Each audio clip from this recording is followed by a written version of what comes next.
eu quero meditar com vocês e vamos fazer uma oração agora, que nós vamos abrir a palavra de Deus. Uma oração breve. Assim como você está, feche seus olhos.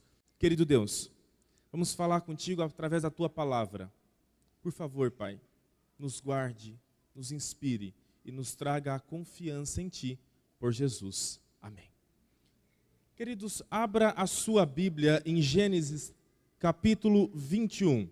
Gênesis 21. Se nós observarmos aí Gênesis 21, tem um contexto que eu vou trazer aqui para vocês. Qual é esse contexto? Tem uma família que é narrada nessa história, e nós temos aí então Abraão e Sarai. Abraão e Sarai, eles têm um casamento sólido aparentemente, só que há então em certo momento, Sarai diz assim: eu quero ter um filho. E ela estimula então Abraão a ter um filho com a sua serva, que é Agar. Feito isso então, Sarai, que agora será Sara, tem ali então o seu filho, Ismael. A nossa história começa aí. Contextualizando isso para vocês, vamos observar ali então como inicia essa história. Versículo 8 do capítulo 21. Isaac cresceu e foi desmamado nesse dia em que o menino foi desmamado. Deus deu a Abraão um grande banquete. Então olha só que contexto. Sarai pede então para Abraão que precisa ter um filho. Nesse momento então Agar, que é então a serva, tem um filho e esse filho é Ismael. Começa então aí um contexto onde Ismael era o único filho daquela família, que foi formado, foi direcionado, foi instruído. E aqui vem o tema principal do nosso sermão. Qual é o seu maior medo? Já pensou nisso? Qual é o seu maior medo? Será que o seu medo é sofrer um acidente? Será que o seu medo é perder alguém que você ama muito? Será que o seu medo é não encontrar a sua família no céu um dia? Qual é o seu maior medo? Queridos, nesse contexto de história, vocês vão ver que o maior medo de Agar era perder o seu filho. E dando sequência aqui nessa história, olha o que diz no versículo 9. Vendo Sara que o filho de Agar, a egípcia, o qual dera a luz a Abraão, caçoava de Isaque. Então olha só, nesse momento já nasce o bebezinho Isaque, e aí Sara pede então um grande banquete.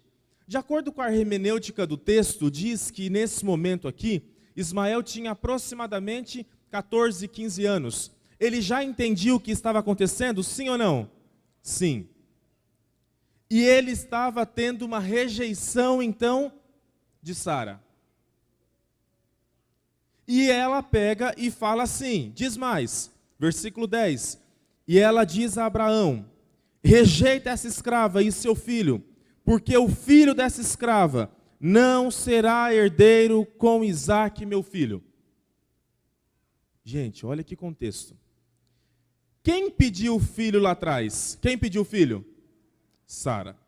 Então olha só, ela pede o filho, aí o filho vem, ela fica 14 anos com o filho, e quando vem Isaque, ela olha para o menino e fala assim: ó, eu não quero mais esse menino aqui não. Pode rejeitar esse rapaz aqui. Eu não quero ele mais aqui em casa. Pode tirar ele daqui. E o menino sentia tudo. Vamos à sequência. Olha o versículo 11. Pareceu muito penoso aos olhos de Abraão por causa de seu filho. Porém, Deus disse a Abraão: não te pareça isso mal por causa do moço e por causa da tua serva. Atende a Sara em tudo o que ela disser, porque Isaque será chamada a sua descendência. Queridos, eu imagino que esse momento não tenha sido fácil para Abraão. Sabe o filho que você ama, que você cuida, que você ensina? Agora você imaginar que ele precisa sair de casa e uma escolha precisa ser feita entre a família com o seu bebezinho, que era uma promessa, ou Ismael, que já tinha ali entre 14 e 15 anos. Que situação difícil. Vamos continuar essa história. Versículo 13. Mas também, filho da serva, farei uma grande nação, por ser ele o seu descendente. Tinha uma promessa. Versículo 14. Olha que, gente, essa cena eu acho que é a mais difícil, é a mais delicada. Levantou-se, pois, Abraão de madrugada, tomou o pão e um odre de água, pô-los às costas de Agar, deu-lhe o menino e a despediu. Imagina só, Abraão acorda o seu filho, Ismael, filho, você viu o que aconteceu ontem aqui em casa? Não dá para você ficar mais aqui com a gente. Você precisa ir embora, senão eu vou perder Sara e vou perder o meu filho que acabou de nascer. Você precisa ir embora. Eu imagino Ismael já compreendendo tudo, e eu vejo a educação de Ismael, porque a Bíblia diz que ele não questiona em momento algum. E olha o que acontece. Ela, finalzinho do versículo 14, ela saiu andando errante pelo deserto de Berseba. Aquela mulher, ela pega o seu filho, o pão, o odre, e ela sai errante pelo deserto. E a palavra errante, ela sai muito triste, ela sai sem perspectiva nenhuma, porque ela só tinha o seu filho. E aquela era a escolha que ela não tinha feito. A escolha quem tinha sido realizada lá atrás, quem tinha feito a escolha? Sara. Queridos, versículo 15. Tendo-se acabado a água no odre, colocou ela o menino debaixo de um dos arbustos. 16. Olha que cena. E afastando-se, a sentar-se defronte à distância de um tiro de arco, porque dizia assim: não verei morrer o menino. Não verei morrer o menino. E sentando-se em frente, levantou a voz e chorou. Ela sai errante. Abraão diz: olha, você tem que ir embora. Você tem que ir para o deserto. Ela acorda o filho, vamos para o deserto. Aí ela pega o pão, o odre. Chega no momento de andar pelo deserto. O pão e o odre acaba. O sol escaldante, o menino talvez triste, desanimado, mas não brigando com a sua mãe. E chegou um certo momento, a Bíblia não diz o prazo que foi de tempo ali, mas eu imagino que eles tenham andado tanto, cansados, sem água. Ela deixa o menino embaixo de uma árvore, e ela faz o seguinte: filho, fica aqui. Fica aqui. E o menino obedece, ela sai, e ela senta e ela chora, porque ela sabe que o seu filho vai morrer. Sabe o que é você deixar o seu filho e saber que ele vai morrer? Sabe o que é você fazer uma escolha e mesmo assim confiar? E a Bíblia diz que Agar chorou. Queridos, nesse momento, Agar sentiu medo. Qual era o maior medo de Agar naquele momento? Perder o seu filho. Eu não sei como é que eu estaria reagindo naquela situação. Eu não sei, talvez eu estaria questionando demais. Sabe, queridos, o versículo 17 é a virada é o ponto de vitória dessa história. E olha o que diz: Deus, porém, ouviu a voz do menino. Opa, alguma coisa aconteceu. Agar deixa o seu filho para morrer embaixo de uma árvore. Ela sai, ela fica chorando para ver se o menino vai morrer mesmo. Triste, ela estava errante. Só que uma cena acontece. Deus ouviu a voz de quem? De quem? Do menino. Queridos, aqui é a primeira lição. A primeira lição que eu quero trazer para vocês é que a primeira escola é o meu e o seu lar.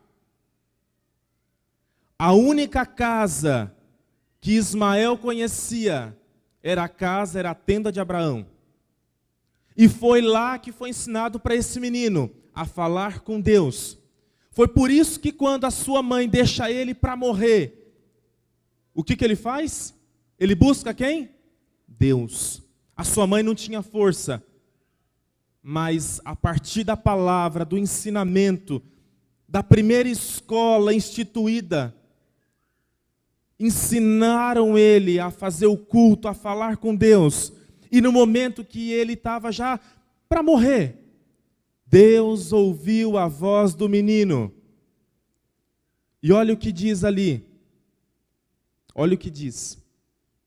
E o anjo de Deus chamou do céu Agar e lhe disse: que tens, Agar? Gente, olha que cena linda.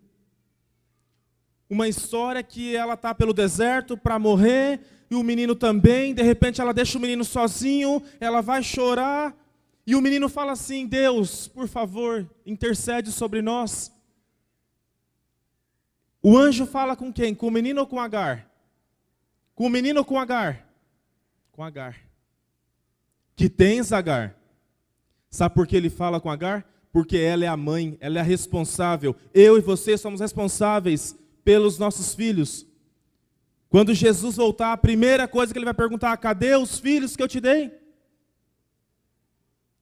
Que tens, Agar? O anjo sabia o que Agar tinha, sim ou não? Só que ele queria ouvir dela: que tens, Agar? Olha que cena terrível, amigos.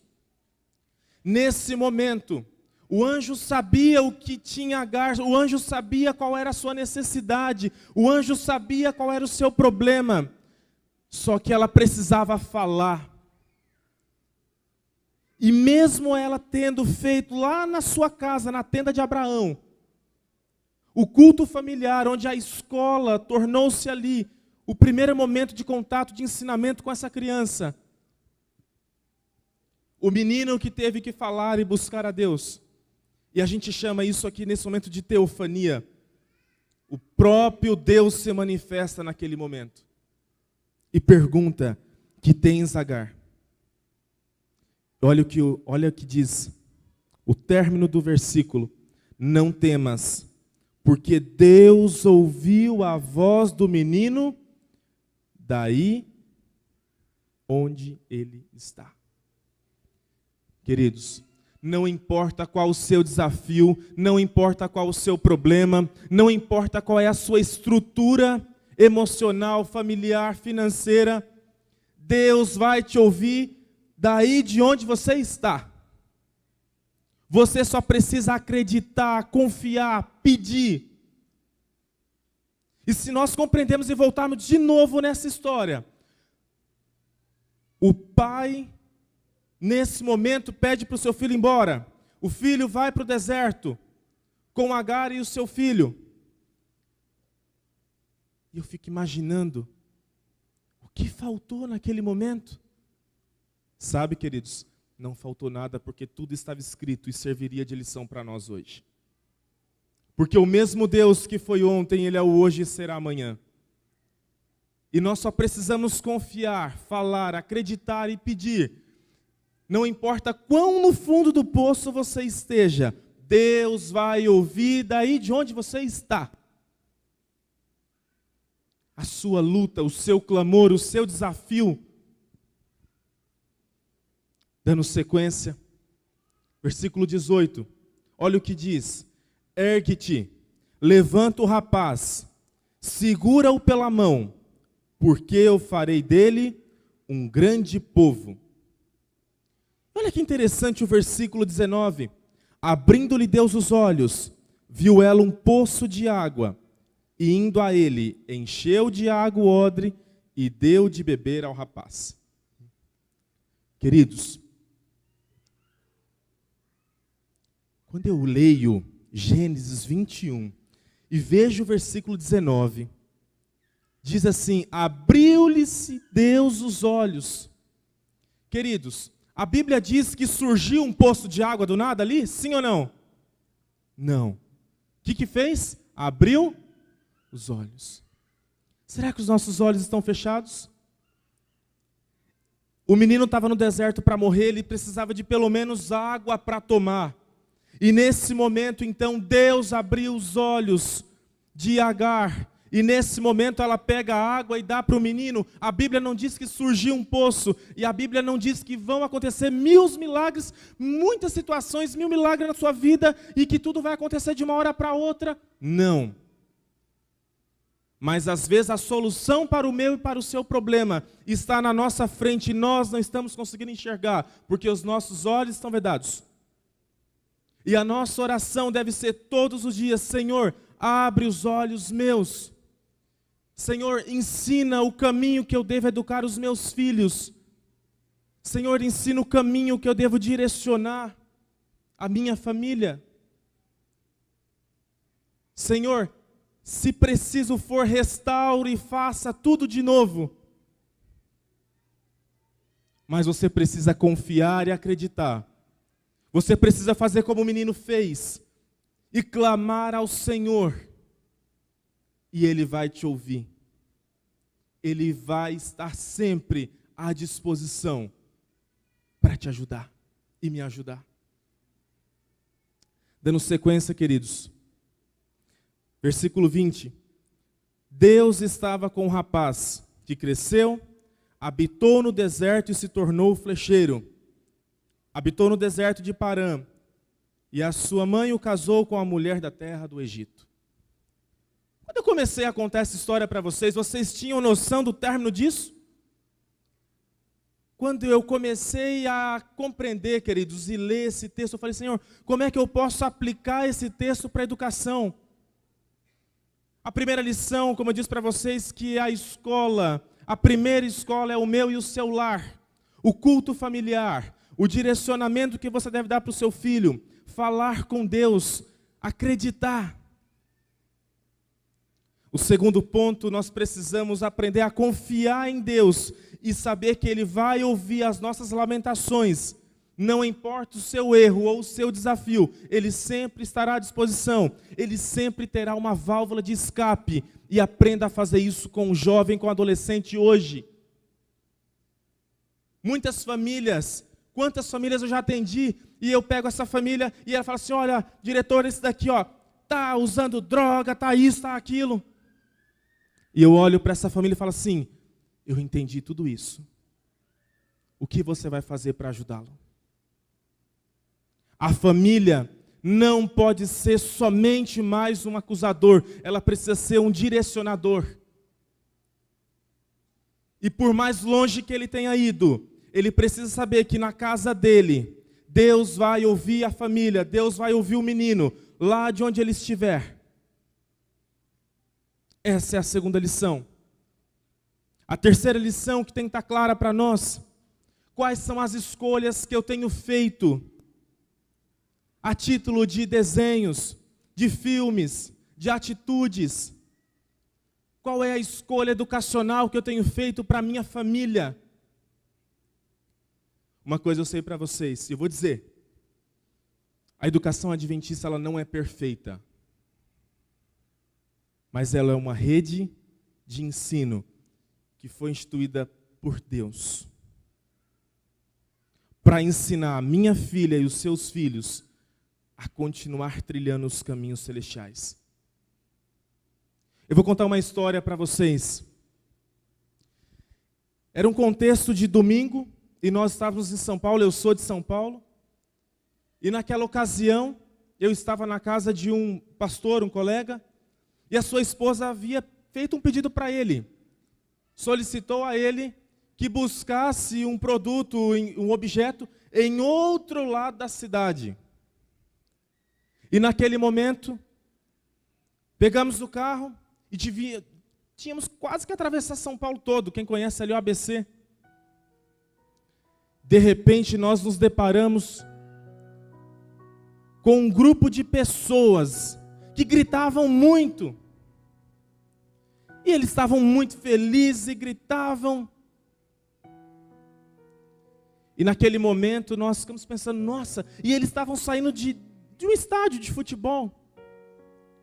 A alegria era muita, só que os problemas também eram muitos. Porque eles estavam discutindo, outros ali. E de repente para um ônibus na frente daquele estádio. E aquele grupo de pessoas entram dentro do ônibus. E uns gritavam, outros pulavam. Outros discutiam. Mas eles estavam dentro do ônibus. Sabe, queridos, não demorou muito, coisa de uns 3 minutos. Nosso carro estava mais adiante. E aquele ônibus começa a andar. Com aquela alegria, com aqueles desafios, com aqueles problemas. Mas eles estavam dentro do ônibus. Só que uma pessoa, um indivíduo, ele sobe, imagino eu, nas costas de outro colega, e ele abre o tampão do teto do ônibus, e ele fica para fora, e ele começa a gritar, e tira a camisa, e roda a camisa, e gira, e aquela confusão. O ônibus estava indo nessa direção, e ele estava de trás para a linha sequencial de onde o ônibus estava indo. E nós víamos o rosto dele, ele gritando e girando a camisa. E quem conhece São Paulo, tem muitos fios, muitos fios na cidade toda. De repente aquele ônibus começa a andar. E aquela pessoa está fora do ônibus. E eu e o pastor que estava comigo, nós olhamos. E o pastor começou a buzinar, cuidado, o fio, por favor, o fio. E eu comecei a gritar também, o fio, cuidado. Só que ele não conseguia ouvir. Nós estávamos distantes e tentamos acelerar o máximo possível. E mesmo assim ele não conseguiu ouvir. Em menos de 2 minutos, aquele rapaz, ele dá um impulso e ele sai mais ainda para fora do ônibus. Eu não imagino o que deu na cabeça dele. Mas o ônibus segue. A pessoa, aquele rapaz, bate as costas no fio. E amigos, ele cai. E ao ele cair, a gente liga correndo para a ambulância chega e isso, estou aqui reduzindo. Mas ali é decretado então o óbito daquele rapaz. Que história triste. Como aplicar essa história para a nossa realidade? Queridos, a nossa igreja ela não é a perfeita. A nossa escola não é a perfeita. A sua igreja onde você está, ela não é perfeita. Só que é melhor estar dentro de uma igreja, de uma escola que é imperfeita, mas estar mais protegido do que estar vulnerável no mundo. Se você escolheu a educação adventista, você fez uma escolha certa. Se você acredita na educação adventista, você fez a escolha certa.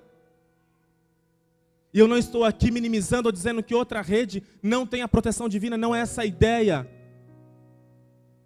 Mas eu estou dizendo pela minha perspectiva, que dentro da rede adventista a gente trabalha de forma intencional a formação da identidade, dos princípios, dos valores, para continuar afirmando o dever da família na sociedade, para continuar cumprindo os nossos propósitos,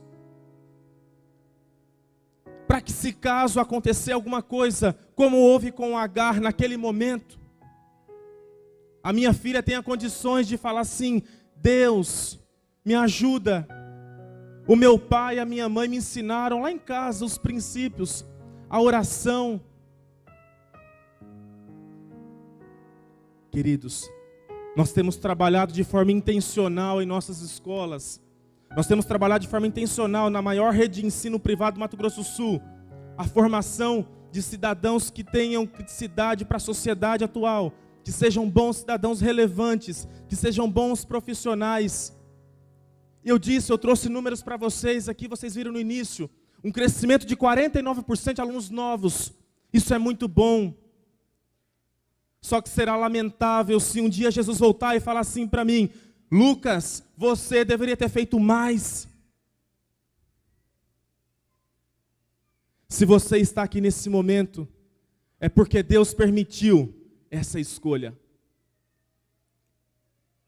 Queridos, continue confiando, acreditando na rede adventista, não como uma rede de ensino perfeita, mas aquela que busca a formação integral dos seus alunos. Da mesma forma que as outras também não são perfeitas. A minha e a sua escolha hoje deve ser assim. Eu, quanto pai, quanto responsável, eu tenho que ter um objetivo. O meu objetivo deve ser estar mais e mais ao lado do Pai, direcionar a minha família aos caminhos do Senhor. Queridos, as nossas escolhas de hoje serão a resposta do amanhã. Não perca a oportunidade de estar junto à sua família. Não perca a oportunidade de dizer para o seu filho o quanto ele ama. Não perca a oportunidade de dizer para o seu adolescente assim: filho, você errou.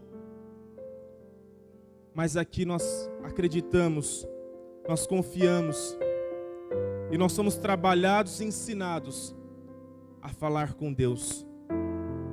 Nós somos trabalhados e ensinados, e eu coloquei você numa escola que, antes de qualquer atividade, abre a palavra de Deus para dizer assim: Senhor, esteja conosco. Essa é a educação adventista, uma rede de ensino que está há mais de 127 anos, transformando vidas. Eu volto a dizer para você, se você está aqui hoje, você fez a escolha certa. E se você ainda não faz parte da rede adventista por algum motivo, a ideia não é minimizar outra rede, mas é dizer para você assim: estamos de portas abertas. Venha fazer parte dessa grande família, para juntos sermos mais fortes e irmos mais longe. Porque juntos sempre seremos mais fortes. O nosso objetivo, eu volto a dizer, é uma formação integral. Estamos preocupados com os vestibulares? Com certeza. Estamos preocupados com um bom cidadão? Com certeza. Mas estamos preocupados com a formação do caráter. Uma pesquisa da Unicamp diz, e eu li essa pesquisa, foi fantástica. Ela acompanhou um grupo de alunos por 50 anos. E alunos que foram para o mercado de trabalho sem ter um direcionamento de princípios, eles tiveram grandes frustrações. Eu e você temos a oportunidade de escolhermos, cada dia, mais e mais, firmarmos a nossa família aos pés de Cristo. Se esse é o seu desejo, gostaria que você ficasse em pé nesse momento, para juntos fazermos uma oração. E vamos dar continuidade nessa grande festa que estamos tendo hoje. Querido Deus, nós observamos, Pai, na palavra do Senhor, que mesmo diante de um problema, mesmo diante de uma frustração, como aconteceu com Sarai lá atrás, e depois Sara mesmo direciona e fala: não quero mais esse filho. E mesmo ela não aceitando, o Senhor direcionou e transformou a maldição numa bênção. Eu quero dizer, Pai, que nesse momento eu estou aqui falando para famílias com desafios, com problemas muitas vezes, mas pessoas que estão querendo acertar na educação dos seus filhos, pessoas que estão aqui, Pai, confiando em Ti. Nesse momento, Pai, por misericórdia, abençoe cada família, abençoe cada pedido, abençoe, Pai, cada clamor. Obrigado porque a rede adventista no Mato Grosso do Sul, sendo a maior rede de ensino, está firmada nos seus princípios e nos seus valores. Continue conosco, nos dê a Tua paz e uma boa continuidade nesse momento, por Jesus. Amém.